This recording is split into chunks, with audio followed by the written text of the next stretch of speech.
Now we're starting into really kind of the meat of equilibrium here. Remember in the last chapter, chapter 14, you were really just kind of cutting your teeth on equilibrium, learning about equilibrium.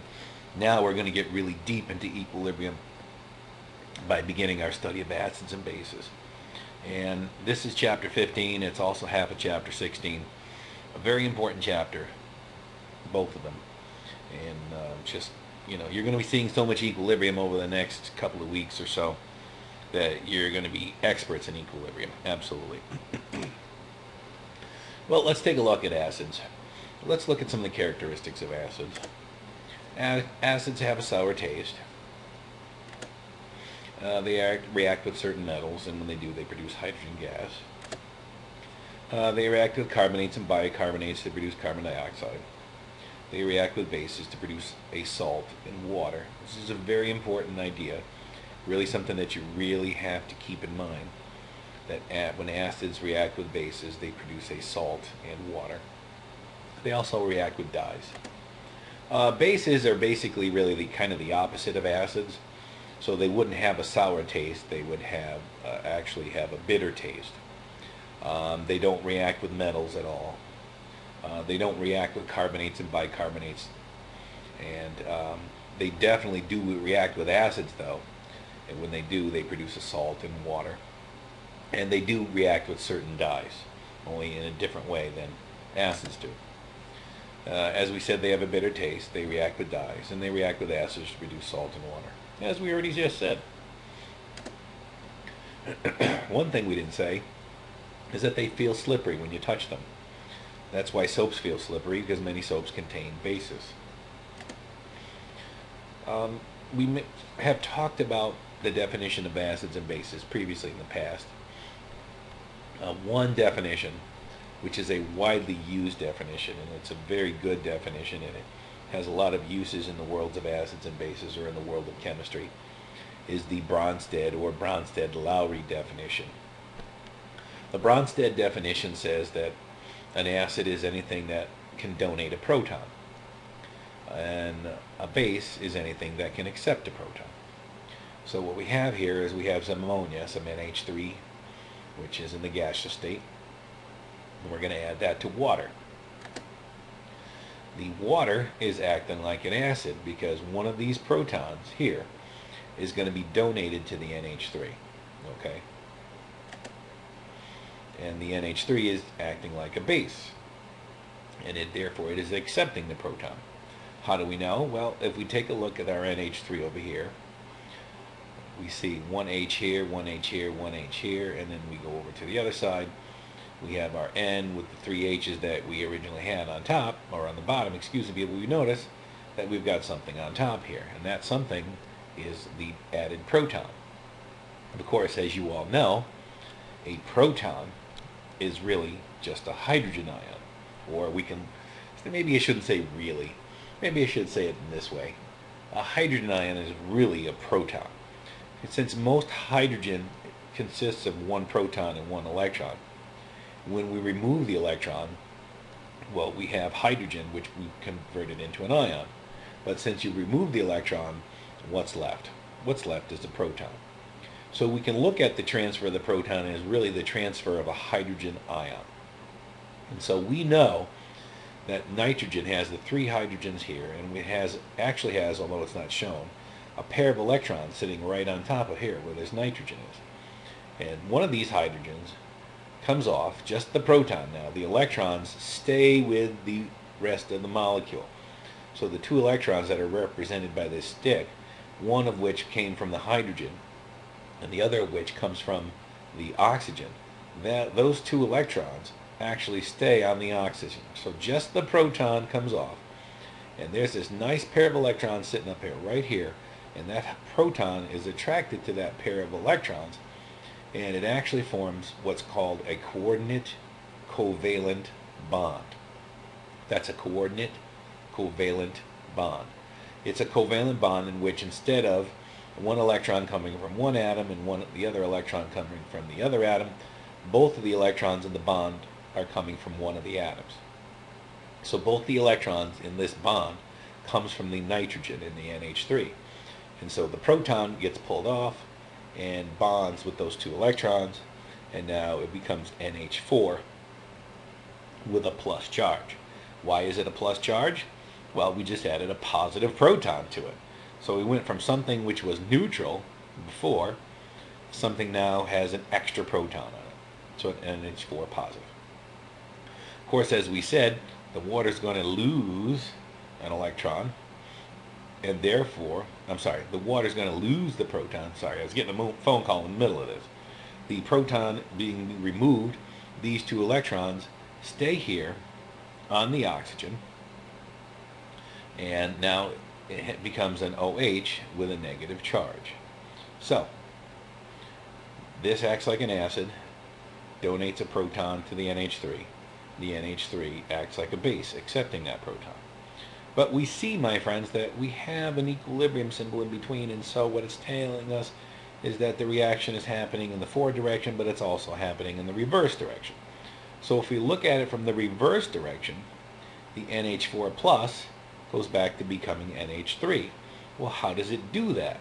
Well, it has to take that proton and donate it to the hydroxide ion. The hydroxide ion, in turn, is going to accept that proton. And so in the reverse reaction, the NH4 plus is acting like an acid, and the OH minus is acting like a base. We have a special term that we use generally in terms of looking at the substances on the right and the left when it comes to taking a base or an acid and dissolving it in water for this acid-base process to occur. We call this the conjugate base of the acid H2O. The OH minus is known as the conjugate base of the acid H2O. It is the species that is left when the acid loses a proton. So the conjugate base is the species that is left after the acid loses a proton. And remember, our NH3 is a base, making the NH4 plus its conjugate acid. The conjugate acid is the species that is produced after the base gains the proton. So this is a base because it's accepting a proton. This is an acid because it's donating a proton. Remember, the NH4 plus is acting like an acid in the reverse direction. We call it the conjugate acid of this base.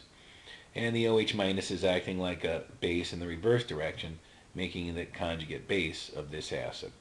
So this is a process in which we are taking something like NH3 and dissolving it in water, and it's undergoing what is known as the process of hydrolysis, in which it is interacting with the water molecule, forming in an equilibrium situation the acid and the base.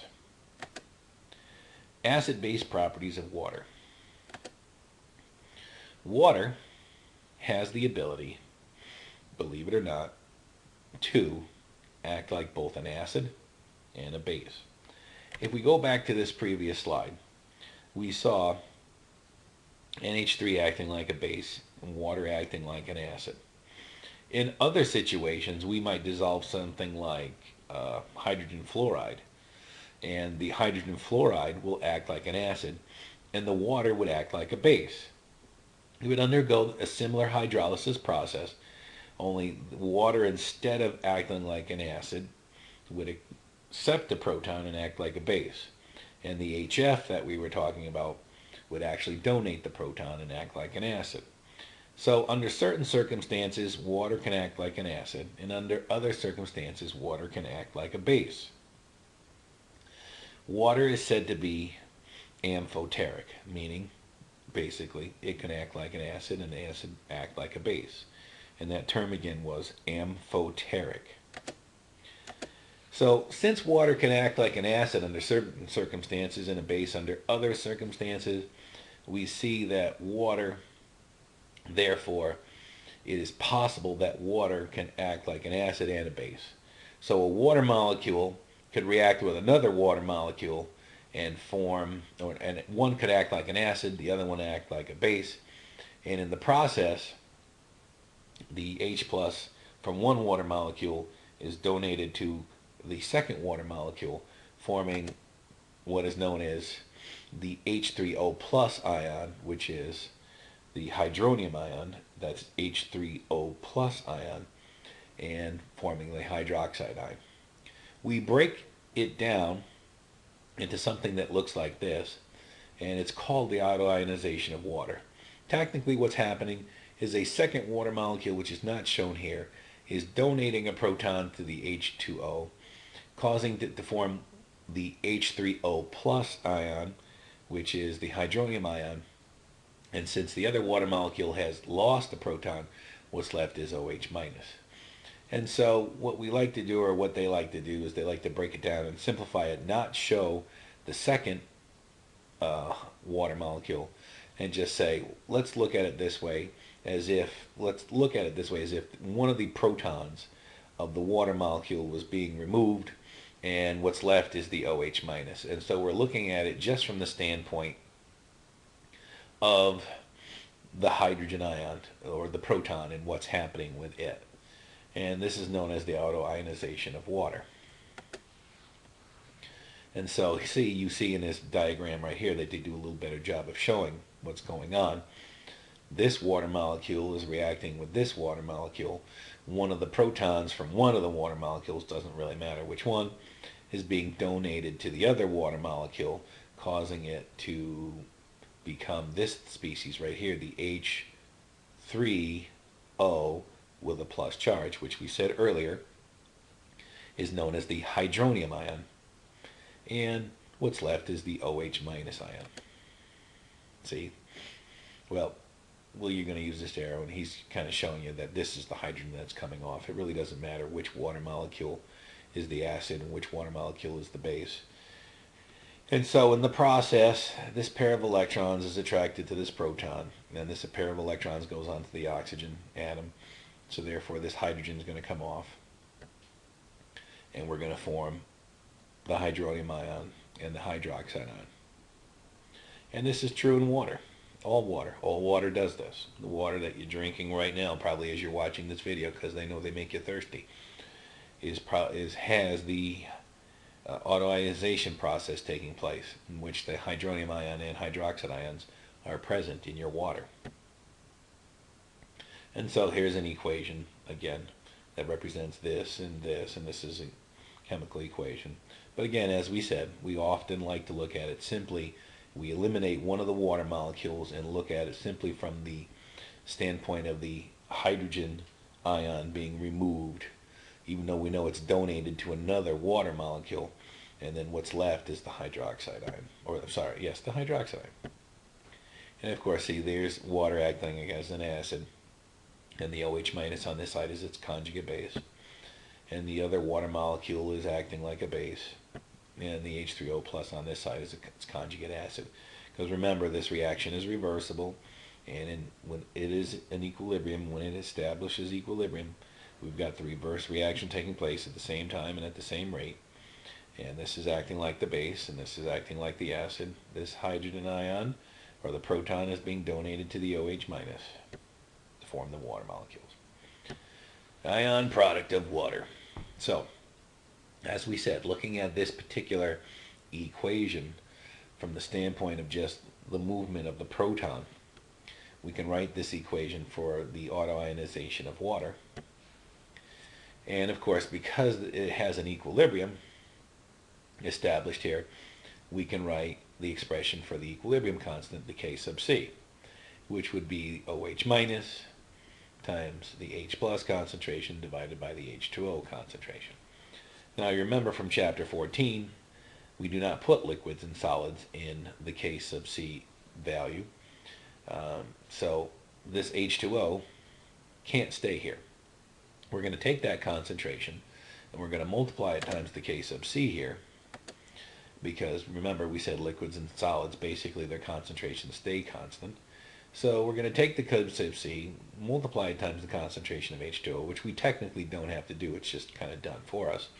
And what we get is our K sub C, once multiplied times the water concentration, is now known as the K sub W. It's a specialized equilibrium constant. It's still a K sub C. It's still a equilibrium constant based on concentration. but it is specific to the ion product of water. It is specific to the auto-ionization of water. And the value of K sub W is equal to the H plus concentration times the OH minus concentration. So, the K sub W now is called the ion product constant. And it's the product of the molar concentrations of the H plus and the OH minus ions at a particular temperature. At 25 degrees Celsius, the K sub W is equal to the H plus concentration times the OH minus concentration, which at 25 degrees Celsius is equal to 1.0 times 10 to the negative 14th. The H plus concentration equals the OH minus concentration. The solution is said to be neutral. When the H plus concentration is greater than the OH minus concentration, the solution is said to be acidic. And when the H plus concentration is less than the OH minus concentration, the solution is said to be basic. Because many solutions are aqueous, they're made in water, these two species, the OH minus and the H plus, are always going to be present, even though technically, remember, the OH minus is present, the H plus really isn't present. It's really present as H3O plus. But we look at it in terms of the H plus. And so these two things, as we said, are always going to be present in your solution. So if we add something to the solution that does not affect either one of these concentrations, then we say that the solution is neutral. If we add something to the solution in which it increases the hydrogen ion concentration so that it's greater than the hydroxide ion concentration, since the H plus concentration times the OH minus concentration is equal to 1 times 10 to the negative 14th at 25 degrees Celsius, and as long as the temperature stays the same, this is a constant. If we add something to the solution that causes the H plus concentration to go up, the OH minus concentration obviously has to go down. The H plus concentration is greater than the OH minus concentration, and therefore it's acidic. If we add something to the solution that makes the OH minus concentration go up, since the OH minus concentration times the H plus concentration must be equal to K sub W, 1 times 10 to the negative 14th at 25 degrees Celsius, when this concentration goes up, this concentration has to go down, and the H plus concentration is less than the OH minus concentration, and the solution is said to be basic.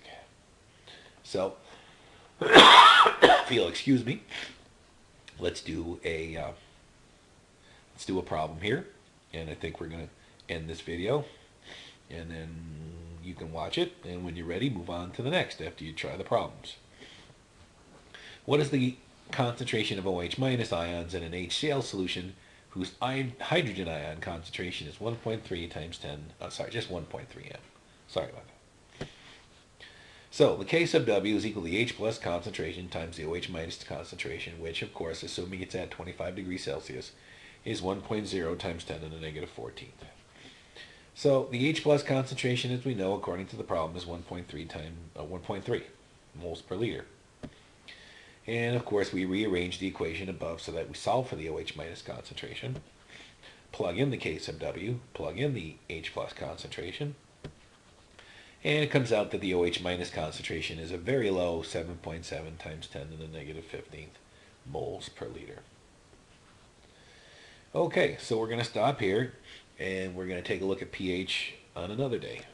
So have a good day, and see you tomorrow. Oh, and by the way, we're definitely going to spend a little bit more time talking about the Bronsted theory a little bit. I want to show you an example of an acid being dissolved in water. All that was shown in that example was a base being dissolved in water, and we're going to take it a little bit further. We're going to show an acid dissolved in water. So we'll talk to you tomorrow. Bye.